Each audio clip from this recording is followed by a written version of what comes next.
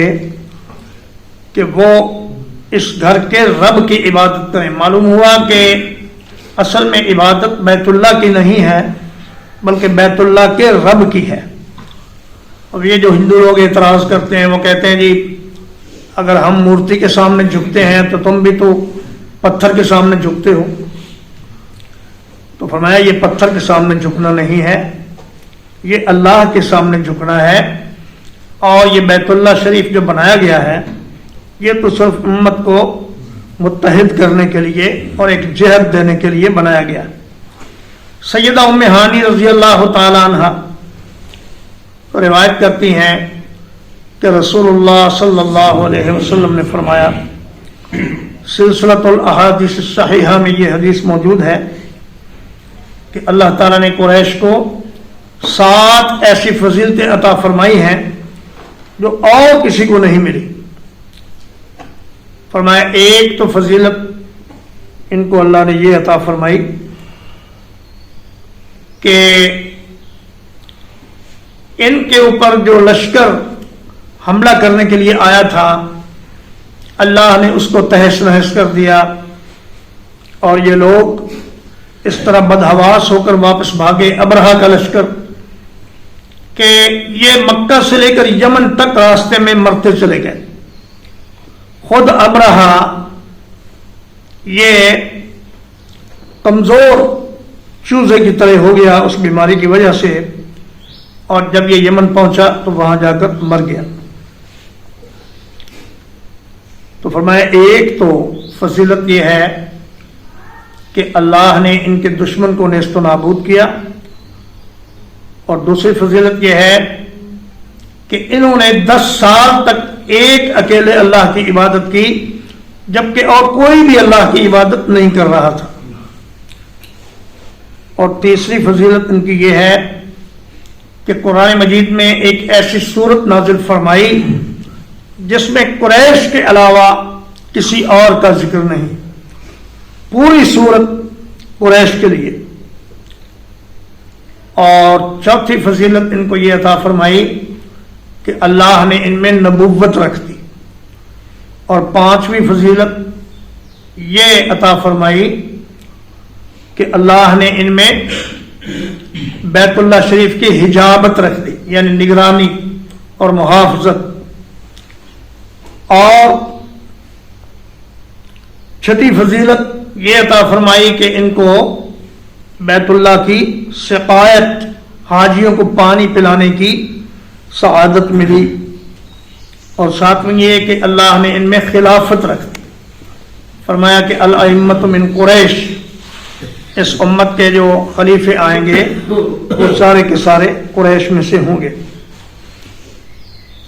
تو فرمایا کہ اب قریش پر یہ لازم ہے کہ وہ اس گھر کے رب کی عبادت کریں، الذی اطعمہم من جوع، جس نے انہیں بھوک سے بچا کر کھلی روزی عطا فرمائی۔ فرمایا کہ ہر سال پوری دنیا سے لوگ آتے ہیں اور قریشیوں کو فائدے پہنچاتے ہیں، ان کا مال خریدتے ہیں، اپنا مال یہاں لا کر بیچتے ہیں۔ وَآمَنَهُم مِّن خوف، اور اللہ پاک نے ان کو خوف سے بچا کر امن عطا فرمایا کہ بیت اللہ شریف کو آمن بنا دیا، جو بھی اس میں رہے گا امن سے رہے گا، اور یہ اللہ کی ذمہ داری ہے کہ یہ گھر قیامت تک امن کا گہوارہ رہے گا. تو آج بھی اگر ہم خوشحالی چاہتے ہیں اور امن و امان چاہتے ہیں تو ہمیں چاہیے کہ ہم شرک کے اڈے نہ بنائیں بلکہ توحید کے مراکز قائم کریں. توحید عام ہوگی تو رزق بھی فراخ ملے گا اور امن و امان بھی قائم رہے گا. ترجمہ ایک بار. لِإِيلَافِ قُرَيْشٍ، قریش کے دل میں محبت ڈالنے کی وجہ سے، إِيلَافِهِمْ رِحْلَةَ الشِّتَاءِ وَالصَّيْفِ، ان کے دل میں سردی اور گرمی کے سفر کی محبت ڈالنے کی وجہ سے،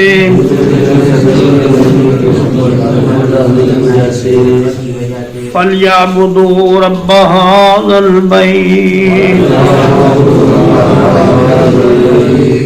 تو انہیں چاہیے کہ اس گھر کے رب کی عبادت کریں.